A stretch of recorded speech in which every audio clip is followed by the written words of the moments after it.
At 4 o'clock, we had Troy, who's 0-2, traveling to Iowa, who's 1-1. Iowa favored by 22.5 points on FS1. Goose Crowder's gone 25-37, thrown for 237 yards, 1 touchdown, 0 interceptions. Damian Taylor's had 18 catches for 136 yards and a touchdown. Devontae Ross had 10 catches for 129 yards and a touchdown.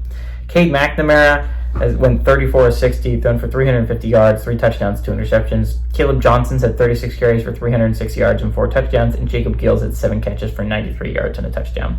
And just when I was singing the praises of Iowa, just when I was like, this could be an Iowa team that's a little bit sneaky, right? A little bit dark horse for the playoffs.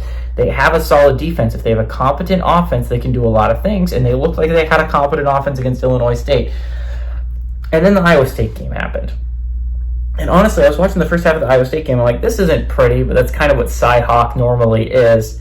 But it looks like Iowa's going to win this one. If they move to 2-0, you're like, okay, it's a solid win over Iowa State.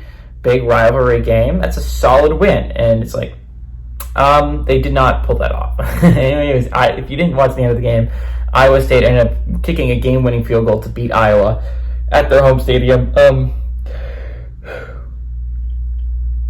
I was in a little bit of a pickle, right? And the fact is that you kind of needed that one. I mean, you still have a very, very simple path to the playoffs. You just have to win. But there's no more wiggle room really anymore. There was a little wiggle room before. There's not really any now. You're going to have to likely win out to make the playoffs. And one of those teams that you have to play is Ohio State. So before, I was like, Iowa could trip up against Ohio State and it could still be fine. You could still end up making the playoffs. It's starting to look less and less likely that you can do that. Iowa is going to need to figure things out, right? Like, the first half offense was pretty solid. It wasn't spectacular, but they put up points, which is something that Iowa is not used to doing. And then against Iowa State in the second half, they couldn't do anything. Cade McNamara wasn't able to complete any of his passes. And as good of a job as Caleb Johnson had on the ground, he can't do it all by himself. That being said, Troy is absolutely struggling right now. It turns out it's hard to replace a coach of John Summerall's abilities, right? John Summerall's an amazing head coach. Anyone who watched John Summerall as a coach at Troy knew he was a phenomenal head coach.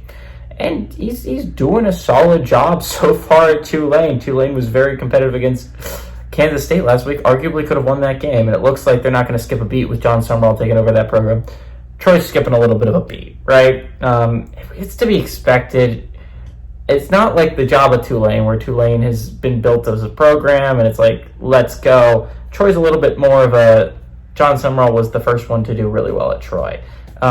And so they play in the Sun Belt, and that's going to be a hard conference once conference play gets started. It's not easier here. Troy's going through it right now, and I think they're going to have a rough season with their first-year head coach. You just got to be patient with it, Troy.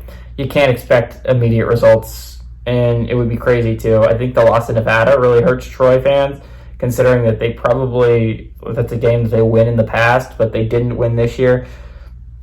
Iowa's a much better football team than Troy. It should not be close. I think this is, again, good teams. I've said it before, don't lose 2 weeks in a row. I think Iowa's a good football team, and I think they're going to take out their anger on Troy. Give me Iowa to win and cover at home.